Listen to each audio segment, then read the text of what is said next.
Yang jadi persoalan di sini adalah bukan masalah aturannya, tetapi manusianya. Kadang penerapan terhadap aturan ini yang harus memerlukan energi khusus untuk bisa memberikan pemahaman betul pada masyarakat. Yang namanya bencana itu sebenarnya kan adalah salah satu dampak ya, Mbak. Iya. Bencana kan salah satu dampak ulah daripada manusia itu sendiri kan.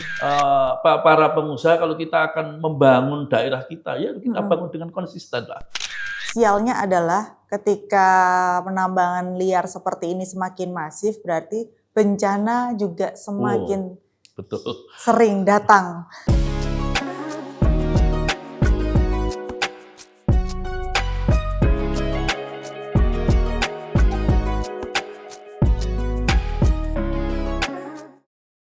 Assalamualaikum Pak Marjono. Waalaikumsalam warahmatullahi wabarakatuh, Mbak. Dari Pasuruan ini tadi Pak? Iya betul. Jadi kita kebetulan kegiatan di Pasuruan dan sekarang akan ada lanjutan ke Malang insya Allah nanti. Oke, berarti Pasuruan, Surabaya dulu, iya, terus baru nanti ke Malang kata iya, Pak. Betul. Gimana Pak kondisi Pasuruan saat ini secara global? Alhamdulillah di era bupati yang baru, wali kota baru ya, baik itu Probolinggo maupun Pasuruan, karena ini kan kebetulan dapil kami, Mbak. Jadi betul. Jawa Timur 3 itu kan meliputi 4 kota kabupaten. Dan alhamdulillah sejak dilantiknya kepala daerah terbaru itu kondisinya sangat dinamis dan menurut saya ini masih di batas kewajaran dan cukup bagus lah untuk 4 kota kabupaten ini. Oke, ya. Baik. Nah, sejak 2024 berarti Pak nyenengan di provinsi, sebelumnya menyenengan di DPRD Kota Pasuruan. Oke. Kebetulan di DPRD Kota Pasuruan dulu sejak 2014. 2014 berarti 2 periode saya menjabat di Wakil Ketua Komisi 1 waktu itu ya, yang membidangi hukum dan pemerintahan. Sampai di 2019. Kemudian alhamdulillah 2019 terpilih kembali sampai di 2024 dan saya selama 5 tahun menjabat di Ketua Komisi 2 yang membidangi di perekonomian. Oke.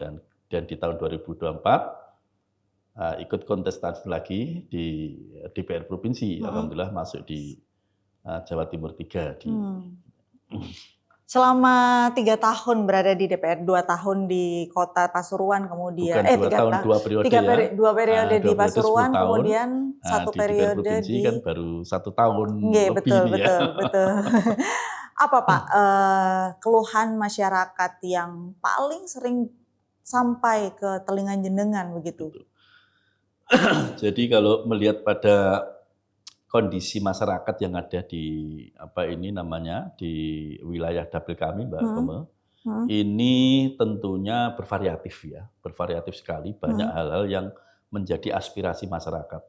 Tentunya usulan-usulan ini kami saring kembali gitu loh. Jadi kami saring itu artinya bahwasanya domain kami kebetulan masih di Komisi A yang dalam hal ini membidangi hukum dan pemerintahan, sehingga usulan-usulan itu tentunya kami sesuaikan dengan mitra di komisi kami. Sebagai contoh, kalau usulan ini bersifat di luar komisi kami, sementara bukan tidak diperhatikan, tapi memang kami pilah-pilah dulu. Yang menjadi komisi, misalkan contohnya narkoba, misalnya. Narkoba ini kan lagi hangat-hangatnya bahwa Jawa Timur itu kan masuk kategori urutan ketiga seluruh Indonesia ini narkoba. Nah, Pasuruan, kemudian Probolinggo ini juga mencatat narkoba juga agak besar. Sehingga keluh-keluhannya apa? Yang dikeluhkan itu ya rata-rata masyarakat ini resah. Masyarakat resah dengan apa ya? Dengan image yang negatif kepada oknum-oknum yang tidak tanggung jawab tadi itu. Merasa terganggu. Lah, maka kita juga melakukan komunikasi intens dengan pihak BNN, kemudian dengan pihak Polres untuk bisa melakukan upaya-upaya antisipasi ya supaya jumlah pengguna maupun pengedar tidak bertambah. Salah satunya ya memberikan untuk sosialisasi pada masyarakat, kemudian kepada beberapa pondok pesantren, karena di sana benar pondok pesantren itu maksimal paling banyak. Banyak ya di Pasuruan itu, paling banyak, sehingga dalam konteks ini insya Allah bisa mengantisipasi lah, minimal mengantisipasi terkait dengan pengguna narkoba itu sendiri supaya ini tidak meresahkan image ya, terutama di image-nya masyarakat itu. Baik. Gitu. Kalau di Jawa Timur ini memang saat ini kondisinya sedang darurat narkoba dan juga darurat kriminalitas, begitu ya Pak ya? Iya, betul. Laporan akhir 2025 yang menunjukkan cukup, signifikan. Kenapa ini akhir tahun ditutup dengan berita seperti ini, begitu. Tapi kalau kita bicara masyarakat Indonesia, kita semuanya tahu bahwa bencana di Aceh kemarin itu benar-benar membuat patah hati masyarakat seluruh Indonesia. Meskipun tidak ikut terdampak bencananya, tapi kita semuanya benar-benar kok sampai sih kayak gitu dan korbannya luar biasa sekali. Nah, kalau kita bicara mitigasi bencana di Jawa Timur, kita berkaca di Aceh, Pak. Aceh ini kan sebenarnya bisa dijadikan sebuah pelajaran bagi daerah-daerah lainnya di Jawa Timur. Semoga cukup Aceh saja yang seperti ini, jangan sampai daerah-daerah lainnya itu seperti Aceh begitu. Jenengan sebagai anggota Komisi A ini kan pasti kerap menelaah regulasi daerah, ngaten Pak.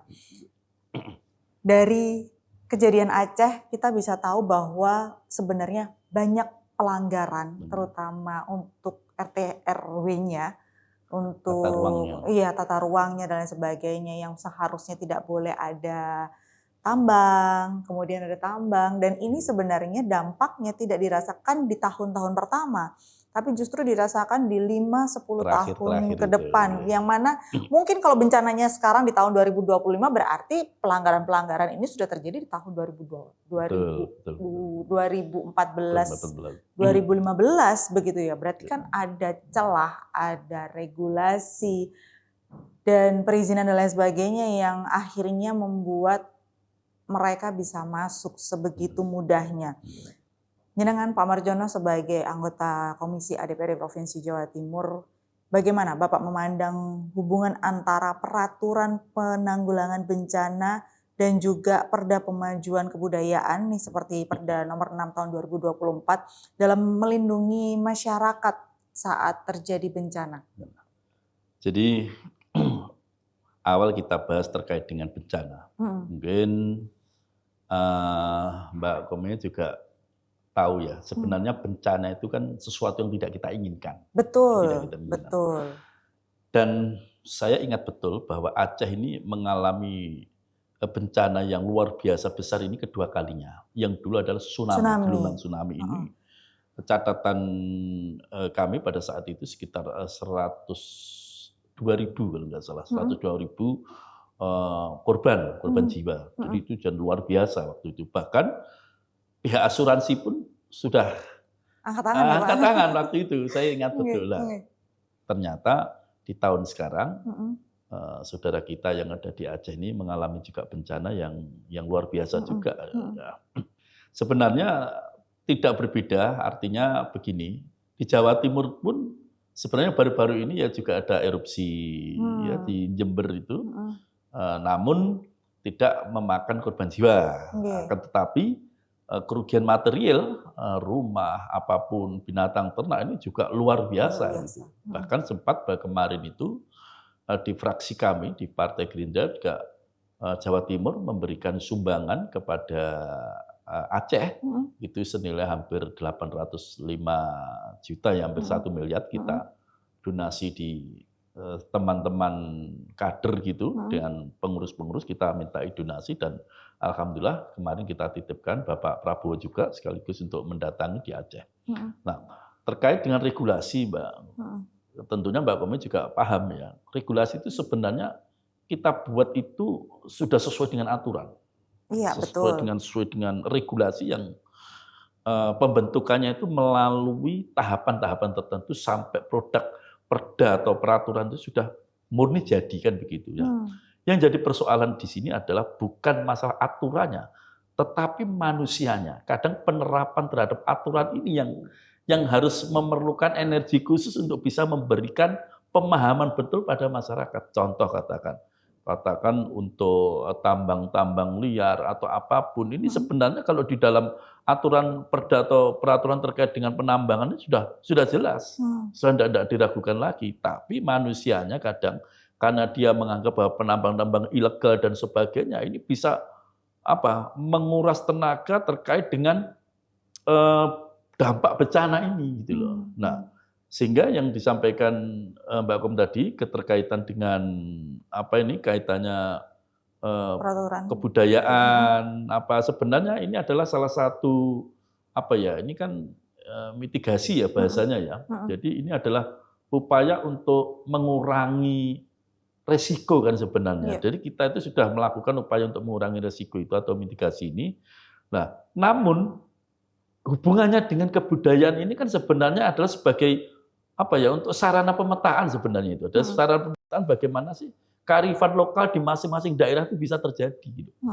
Kalau kita tidak tahu tentang kearifan lokal yang terjadi di daerah, ini malah rawan sekali. Contoh misalkan, dengan adanya peraturan terkait dengan mitigasi ini, kemudian setelah dipetakan, akhirnya hasil dari pemetaan ini kearifan lokal itu kan muncul. Sebenarnya kearifan lokal itu apa sih sebenarnya kan gitu. Karena lokal itu kalau kita lihat itu kan sebenarnya kan pedoman yang dilaksanakan di masyarakat lokal setempat itu loh sebenarnya. Nah, artinya apa? Artinya bahwa ini adalah hubungannya sangat erat sekali, bahwa dengan adanya regulasi terkait dengan mitigasi dengan kebudayaan ini berkaitan dengan kearifan lokal sehingga muncul di situ misalnya pedoman-pedoman yang dilakukan oleh masyarakat sekitar atau masyarakat lokal itu. Jadi kearifan lokal itu sebenarnya banyak sekali Mbak. Ya, jadi ada termasuk sosialnya, termasuk wilayahnya gitu. Di sanalah hubungannya. Jadi sangat erat sekali untuk sebagai pemetaan kebudayaan kearifan lokal. Saya kira itu. Baik. Nah, kalau kita bicara kearifan lokal nih Pak, banyak juga kan kearifan lokal itu yang misalnya tata ruang tradisional, ritual maupun metode adaptasi lingkungan yang sebenarnya ini tuh efektif untuk mitigasi. Tapi dari perspektif hukum daerah, apa aja Pak hambatan normatif yang membuat kearifan lokal ini sulit diakomodasi dalam Perda atau Permendagri? Sebagai catatan, pandangan karena Komisi A ini sering menguji kepatuhan regulasi begitu terhadap peraturan yang lebih tinggi. Jadi begini, yang namanya peraturan ini tidak luput atau tidak lepas yang namanya konsideran. Jadi konsideran itu, jadi cantolan hukum di atas nanti harus linear. Hukum itu atau produk-produk peraturan daerah tidak bisa lahir, tidak bisa muncul, manakala mereka tidak mempunyai dasar pokok cantolan atau konsiderannya di atasnya. Nah, sebenarnya kita itu begini, terkait dengan peraturan-peraturan yang sudah kita tetapkan, kadang kita Komisi A sebagai yang membidangi di bidang pemerintahan dan hukum, tentunya untuk penetapan peraturan ini kan kita sesuaikan dengan daerah masing-masing, Mbak. Nah, daerah ini kadang, mohon maaf, ini tidak memahami bahwa minta peraturan, tetapi yang peraturan ini akan bertentangan dengan regulasi atasnya. Ini yang tidak diperbolehkan, sehingga kita harus mengunci. Maksudnya mengunci ini begini, tolong ini lebih baik tidak diprioritaskan dulu. Yang diprioritaskan adalah A, B, C, karena sesuai dengan kondisi alam atau sesuai dengan kondisi kebudayaan yang ada di daerah masing-masing. Nah, harapan kami tentang aturan yang akan dibuat oleh teman-teman di daerah-daerah, di kota kabupaten khususnya, ini tolong bisa harus dipahami tentang kebutuhan. Jadi peraturan daerah itu dilahirkan karena kebutuhan. Kalau tidak ada kebutuhan, janganlah melahirkan aturan-aturan yang akhirnya menjadi overload, tumpang tindih dengan aturan kebijakan lain. Nah, kita di sini, ya, kita membatasi itu artinya membatasi dalam hal untuk pengkajian lebih detail, lebih dalam lagi, dengan para akademisi, itu kira-kira kebutuhan apa sih sebenarnya yang harus kita prioritaskan di masing-masing daerah. Jangan asal katakan minta peraturan ini dan A dan sebagainya. Contohnya yang kemarin aja peraturan daerah kita itu di Provinsi Jawa Timur, ada 160 usulan, bayangkan. 160 di 5 tahun ya Mbak ya, 2019 sampai 2024, itu ada 160 usulan perda ya. Dan itu yang sudah lolos dan sudah selesai di tahun ini kan hanya sekitar 60 peraturan daerah. Nah ini menunjukkan yang 100 ini kan tidak terakomodir. Oke. Ya kan? Iya. Kan di situ yang terakomodir ini ada yang sifatnya perda rutinitas tiap tahun seperti APBD dan sebagainya itu rutin, tapi ada yang perda yang dimunculkan baru dan ada perda yang perubahan. Ada 3 perda jenis ini kan kita ngikuti ya. Berarti kalau perda yang usulan berarti di antara 160 tadi itu sekitar 100 raperda yang tidak terakomodir ini bukan berarti kita hambat atau kita kita halangi untuk tidak direkomendasi, bukan, tetapi 100 raperda ini tadi berarti tidak menjadi prioritas. Mungkin nanti itu bisa dilanjutkan di periode yang berikutnya, mungkin 2026 dan seterusnya. Nanti seperti itu, Mbak. Nanti. Baik, kalau kita bicara tentang raperda dan Iya. juga perda-perda ini, berarti kita juga bicara tentang dana dan anggaran. Ini biasa kalau kita ngomongin anggaran agak pusing ya Pak ya. Nah, apakah regulasi penganggaran daerah sudah memadai Pak untuk mendukung program mitigasi berbasis komunitas yang menjaga tradisi nih Pak? Iya, jadi begini, kalau bicara anggaran itu Mbak, jadi kita paham lah ya, anggaran itu yang dimaksud, anggaran sesuai kemampuan, kan gitu. Nah, kalau ada hal-hal yang katakan praperda ini anggarannya tentunya begini, perda yang dilahirkan ini berefek kepada anggaran itu pasti, tidak mungkin tidak. Iya. Nah, anggaran ini sebenarnya sudah diakumulasikan pada lahirnya perda ini. Karena perda itu begitu lahir, itu tidak langsung dianggarkan, Mbak. Jadi perda lahir itu masih ada turunannya yang dinamakan peraturan gubernur. Jadi misalnya perda terkait dengan PKL misalkan. Jadi ini tidak bisa perda ini tiba-tiba serta-merta langsung sekarang didok, langsung dilaksanakan, itu tidak mungkin. Ya, jadi begitu ini didok, misalkan bulan Desember, paling tidak masih ada jeda 1 tahun untuk dilaksanakan. Karena dalam jeda waktu 1 tahun inilah pergub pembahasan. Pergub yang regulasinya dari perda ini. Jadi perda itu tidak bisa langsung dilaksanakan tanpa adanya pergub. Gitu. Sehingga dalam pembahasan pembiayaan terkait dengan perda atau penetapan perda ini sudah dianggarkan oleh teman-teman masing-masing komisi. Misalnya perda tadi PKL, terkira nanti untuk pelaksanaannya, terus anggarannya, ini sudah dianggarkan 1 tahun ke depan setelah pergub itu disahkan, gitu. Baru nanti kita anggarkan. Dan alhamdulillah secara anggaran semuanya hampir 100% ya sudah terpenuhi, dan sebenarnya tidak ada persoalan gitu. Oke, walaupun mungkin memang butuh waktu nggih Pak nggih. Waktu hanya tahapan bahasanya ya, tahapan untuk pelaksanaan peraturan daerah itu. Gitu.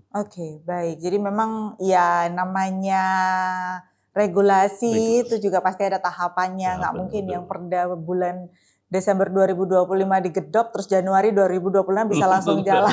Iya. Ada proses-proses yang harus dilewati begitu. Itu, nah, balik lagi kita bicara tentang bencana Pak. Ya, semoga di Jawa Timur tidak ada bencana sebesar di Aceh gitu. Tapi dari data 2025 itu sebenarnya menunjukkan bahwa terjadi peningkatan kejadian cuaca ekstrim dan banjir di Jawa Timur. Ngaten. Bagaimana jenengan menilai kesiapan regulasi provinsi saat ini untuk memastikan bahwa tradisi masyarakat seperti musim panen, kemudian adat istiadat yang mungkin akan dilakukan di bulan-bulan tertentu itu tidak hilang akibat kebijakan evakuasi dan relokasi darurat. Jadi begini, tadi saya sampaikan bahwasanya kebijakan atau peraturan yang bernuansakan kearifan lokal ini sangat penting. Sangat penting. Contohnya tadi yang disampaikan oleh Mbak Koma tadi, bahwasanya kearifan lokal itu contohnya seperti adat istiadat. Adat istiadat ini adalah budaya yang sudah turun-temurun, yang patut kita lestarikan, jangan sampai kita hilangkan. Nah, terus ada kaitannya dengan tadi banyaknya musibah, banjir dan sebagainya. Kebetulan di Jawa Timur ini juga membahas tentang terkait dengan peraturan kehutanan itu ya, kehutanan itu mohon maaf tanda kutip, memang setelah kami sendiri turun di beberapa daerah, itu terutama di hutan, di perhutani, itu mohon maaf, ini banyak yang gundul Mbak ternyata Mbak. Sana itu banyak banyak pohon-pohon yang memang Sudah ditebang. dan itu ratusan hektar, bukan kecil lagi, ratusan Hmm. hektar. Dan itu pohon itu yang dulunya itu rapat gitu ya, itu sudah hampir hilang semua pohon-pohon. Nah, ini kan kalau kita melihat ini kan rawan sekali terhadap erosi. Jadi inilah yang harus kita pertahankan dan harus kita bentuk perda atau peraturan yang betul-betul mengikat supaya masyarakat dengan pemerintah terutama ini juga bisa melestarikan tentang hutan itu sendiri. Jangan sampai hilang, kecurian. Ternyata kan dulu juga pernah, mohon maaf, kecurian, akan tetapi oknumnya juga tidak lain lagi ya X, ya, kan gitu ya. Nah ini maksudnya apa? Maksudnya supaya ini di hutan-hutan yang lain pun, yang khususnya di Jawa Timur, kami membahas di Jawa Timur, ini sudah tidak demikian, tidak sampai hilang semuanya. Nah, hubungannya dengan kearifan lokal, dengan yang bencana ini sangat erat sekali memang di situ.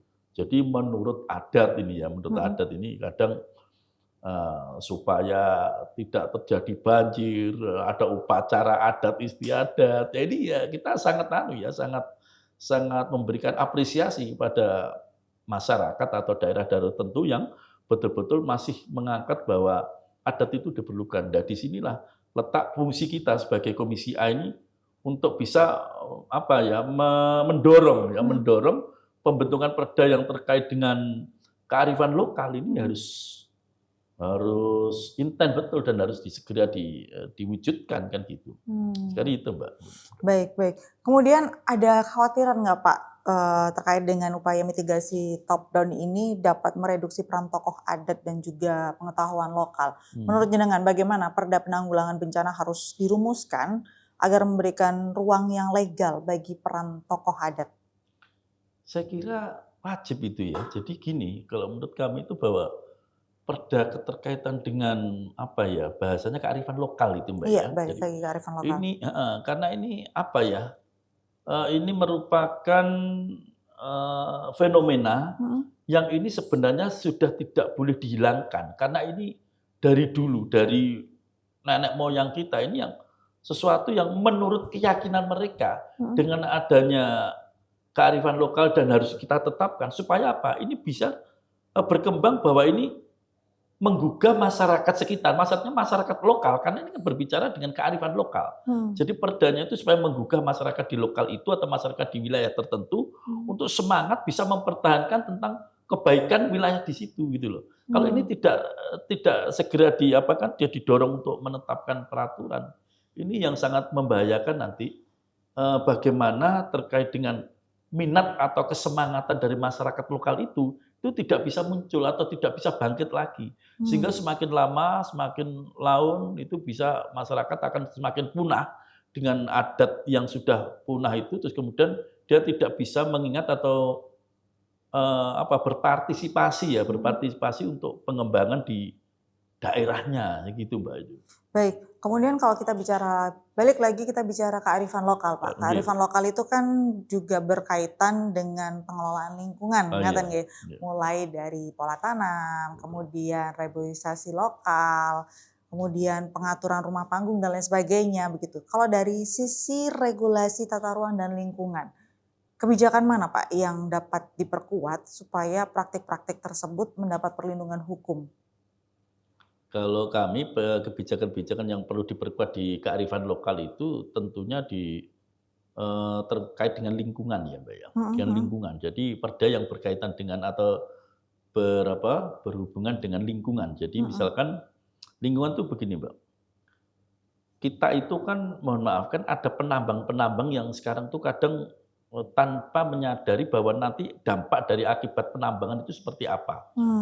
Ini kadang tidak diperhitungkan. Jadi masyarakat yang sudah memiliki perizinan atau katakan memiliki dokumen penambangan, seolah-olah masyarakat atau pengusaha bahasanya ya, pengusaha itu sudah tidak mau peduli lagi karena dia merasa membawa dokumen lengkap, izin lengkap bahwa saya menambang ini sesuka hati saya, seolah-olah seperti itu pengusaha itu. Lah, ini harus dikuatkan di dalam regulasinya. Jadi artinya begini bahwa boleh katakan menambang, tetapi tetap tidak mengurangi rasa keindahan wilayah tertentu. Misalkan penambang, misalkan contoh kan ada perbukitan. Jadi kecamatan A ini ada perbukitan yang kalau penambang ini paling tidak bisa meratakan atau bukit itu dibentuk seperti apa, tidak malah sampai ke Masuk ke dalaman dalam begitu ya Pak ya, yang tadinya jadi bukit terus akhirnya jadi terus diambil, merasa mereka sudah punya izin. Nah, ini yang jadi polemik sebenarnya ini. Ini yang kami tidak berharap itu. Jadi ayolah para pengusaha kalau kita akan membangun daerah kita, ya kita bangun dengan konsisten lah. Ini maka kami akan melakukan kajian lagi ya terkait dengan perda tentang lingkungan ini. Ayo kita perkuat, jangan sampai para penambang liar itu bahasanya kalau saya sebenarnya penambang liar itu bukan berarti tidak izin, tetap dia punya izin, tapi menggalinya atau menambangnya terlalu liar, ini beda kan. Nah, beda kalau penambang gelap atau tidak punya izin itu lain. Beda ya, jadi bedanya adalah penambang liar ini mereka punya izin sebenarnya. Punya izin. Cuman karena kekuatan izin mereka itu seolah-olah itu terus semena-mena gitu. Iya. Ini saya terenyuh sebenarnya, terenyuh ya ini. Ayo para pengusaha terutama di sektor tambang ini ya, pengusaha tambang ini kalau memberikan statement penambangan ya tetap memperhatikan keindahan lingkungan sehingga kearifan lokal itu bisa muncul gitu loh, Mbak. Kalau memang di situ mau dibuat semacam bukan irigasi atau waduk kecil, waduk mainan, enggak apa-apa, katakan agak diperdalam tapi kan tidak terlalu merusak lingkungan gitu loh, sehingga bisa difungsikan lagi menjadi keindahan, jadi tempat destinasi atau wisata itu bagus. Tapi kalau sudah menggalinya atau menambangnya sampai kedalaman 20 meter, 30 meter kan itu akhirnya tidak berfungsi. Baik. Dan sialnya adalah ketika penambangan liar seperti ini semakin masif, berarti bencana juga semakin sering datang. Karena yang namanya bencana itu sebenarnya kan adalah salah satu dampak ya, Mbak. Iya. Bencana kan salah satu dampak ulah daripada manusia itu sendiri kan sebenarnya. Iya. Kalau kita melihat karena dia tadi kembali lagi kalau dia itu menambangnya terlalu liar sehingga dampaknya seperti ini, merusak lingkungan. Sampai itu ada banjir yang kapan hari itu yang saya tadi sampaikan di Jember ada erupsi itu kan ternyata setelah dilihat itu juga karena ada banyak tanaman yang sudah rusak itu perhutani itu. Terus kemudian di Batu dulu sampai longsor ketinggian berapa itu. Tapi ini juga ada, saya sedikit tertarik ya. Ada perbukitan atau gunung atau perbukitan, awal tumbuhannya itu kecil, biasa. Sekian tahun tumbuhannya semakin membesar, berat juga. Sehingga tonase tanah ini kalah dengan pohon ini. Bisa malah longsor. Loh, ini kan juga saya, itu menarik bagi saya. Menarik bagi itu di Batu pernah terjadi karena pohonnya itu besar. Kita mengingat bahwa penghijauan ini adalah untuk penanggulangan banjir. Nah, ini tapi ternyata juga berat itu juga berpengaruh. Nah, ini saya juga sampai sekarang tetap koordinasi. Ini kira-kira seperti apa sih? Nah, standar-standar pohon yang ada di dataran tinggi itu kayak apa? Ini kan belum pernah dibahas ini masalahnya sepele tapi belum pernah dibahas. Iya, kalau kita kan berpikirnya semakin banyak banyak pohon yang ditanam itu berarti semakin kita penghijauan dan semakin baik untuk penanggulangan banjir. Iya, betul. Itu normatifnya, logikanya begitu. Tapi ternyata kenyataan implementasi di lapangan tidak. Ada yang pohon itu di perbukitan, karena pohonnya semakin tahun semakin besar, yang dulunya mungkin hanya satu lengan tangan, sekarang untuk 2 orang dian itu aja enggak bisa, itu kan bisa. Terus akhirnya longsor karena bebannya tonasenya berton-ton itu ternyata dia masih gak longsor lah. Ini kan juga menarik. Menarik Pak. Baik, kalau kita bicara tentang bencana, kemudian pasti ketika ada bencana itu juga ada mitigasi dan relokasi begitu ya bagi para korban begitu. Nah, ketika terjadi relokasi pemukiman karena resiko bencana, ini kan sering muncul konflik, Pak. Betul. Konflik nilai antara kebutuhan keselamatan dan juga pelestarian tradisi. Betul. Bagaimana jenengan melihat kerangka hukum yang adil yang melindungi hak budaya sekaligus menjamin keselamatan warga? Jadi kembali lagi pada peraturan daerah. Jadi tentunya kepala daerah itu harapan kami juga harus waspada dan harus paham terkait dengan lingkungannya. Kan itu ada yang namanya daerah-daerah atau wilayah-wilayah darurat. Wilayah darurat itu artinya wilayah yang harus mendapatkan pemantauan khusus. Nah, contohnya wilayah-wilayah yang pinggir laut. Nah itu jadi pemantauan khusus. Ada lagi wilayah-wilayah yang di perbukitan. Terus kemudian ada wilayah-wilayah yang memang betul-betul rawan longsor. Nah, ini kepala daerah itu harus tahu, Mbak, di sana, Mbak. Maka dari itu kepala daerah harus cerdas, bisa menyikapi wilayah mana yang sekiranya itu dianggap itu rawan. Ya. Begitu yang disampaikan Mbak Komi tadi itu rawan, misalkan longsor. Maka sebelum terjadi longsor, ini harus ada upaya-upaya persuasif dari kepala daerah. Nah, upayanya apa? Mau nggak mau, kepala daerah harus sudah bersikap bisa merelokasi. Merelokasi wilayah yang rawan tadi. Ya.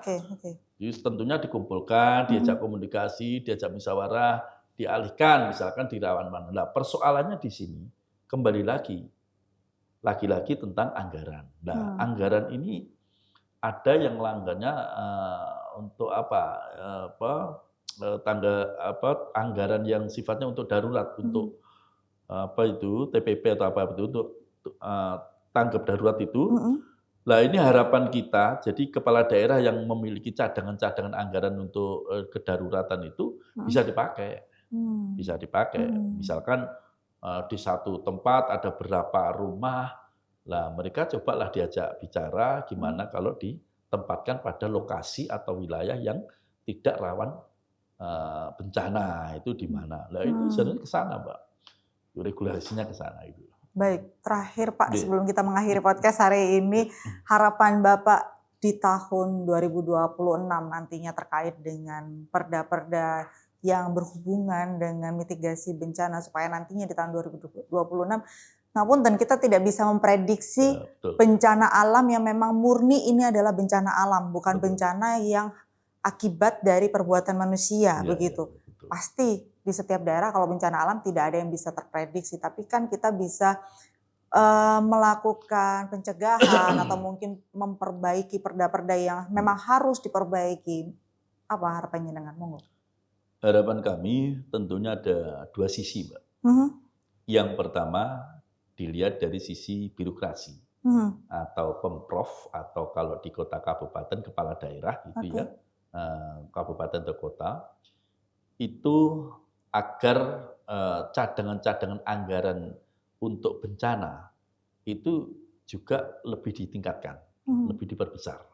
Karena ini siapa orang yang mau ada bencana kan tidak mau. Nah, itu anggaran dari birokrasi secara anggaran kami minta untuk bisa ditambah.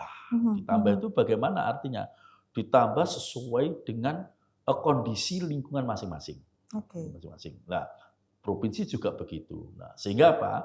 Nanti kita sudah tidak khawatir manakala terjadi hal yang tidak diinginkan, anggaran secara tidak atau biaya pengeluaran tidak terduga ini selalu sudah siap untuk menghadapi bencana itu. Nah, sehingga yang dinamakan tanggap darurat oleh birokrasi pun juga sudah menyatu, artinya mereka sudah selalu selalu waspada gitu kurang lebihnya. Ada yang terutama di Badan Penanggulangan Bencana itu, itu kan juga dia lokasinya di mana? Kalau lokasi itu ada di sungai besar atau di pinggir laut, itu kan paling tidak peralatan yang harus dipakai, digunakan itu oleh Pemprov itu segera juga dipenuhi, gitu, disiapkan sebelumnya. Tidak hanya anggaran saja, tapi alat ini juga harus difasilitasi, terutama di kota kabupaten, kepala-kepala daerah ini juga harus betul-betul menyiapkan tentang peralatan. Itu dari sisi birokrasi. Kemudian yang kedua, ini harapan kami dari masyarakat. Mari masyarakat kami sebagai wakil rakyat atau wakil daripada masyarakat ini, kita berjuang meminimalisir tentang kejadian-kejadian bencana. Nah, memang bencana yang disampaikan tadi itu memang ada bencana yang secara alami, dengan ada yang bencana yang ditimbulkan karena ulah manusia kan gitu. Yang kita bahas terkait dengan ulah manusia ini, ya tentunya kita sebagai masyarakat ini kan harus bersama-sama ikut membantu untuk merawat daerah kita masing-masing, terutama di wilayah pegunungan, kemudian di wilayah-wilayah yang mana kegiatan-kegiatan seperti reboisasi, kegiatan ya kita tingkatkan tentunya. Terus kemudian di hutan-hutan ini, mohon maaf tanda kutip ini kan, ini hutan ini yang agak rawan, Mbak, agak sering kehilangan kayu dan sebagainya. Masyarakat tolong jangan beranu lagi lah dengan melakukan ulah untuk penebangan hutan dan sebagainya. Ini harapan kami masyarakat intinya ikut menjaga supaya tidak terjadi bencana-bencana di kemudian hari. Untuk secara alami ya tentunya kita selalu alam ya kita juga. Iya, kalau secara alami ini kan nggak bisa diapa-apain ya Pak ya. Ya mudah-mudahan untuk khususnya di Jawa Timur kita bersama rakyat, bersama birokrasi itu sudah tidak ada apa-apa. Harapan kami bisa lancar dalam kegiatan-kegiatan semuanya. Saya kira itu.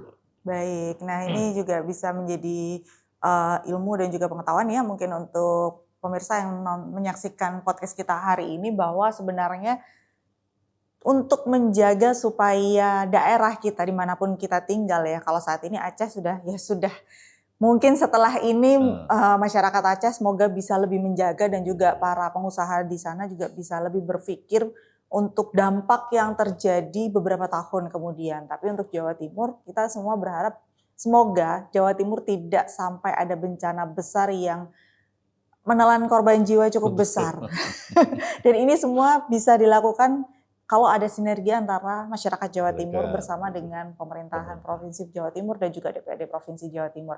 Nah, untuk pemirsa yang sedang menyaksikan podcast, kalau ada unek-unek ngaten Pak Nggih yang ingin disampaikan ke Pak Marjono atau ke anggota dewan yang lainnya, boleh langsung aja disampaikan di kolom komentar. Nanti insya Allah akan kita sampaikan ke yang bersangkutan, ke beliau yang bersangkutan, dan semoga mendapat bisa direalisasikan gitu ya, unek-uneknya ini dilihat dulu tentang apa, kemudian akan dirapatkan dan akan segera diberikan solusi terbaik untuk masyarakat Jawa Timur begitu. Matur nuwun Pak Marjono atas waktunya. Kita ketemu lagi kapan-kapan untuk podcast ya Pak, semoga ada waktu. Ngaten, Assalamualaikum warahmatullahi wabarakatuh Pak. Waalaikumsalam.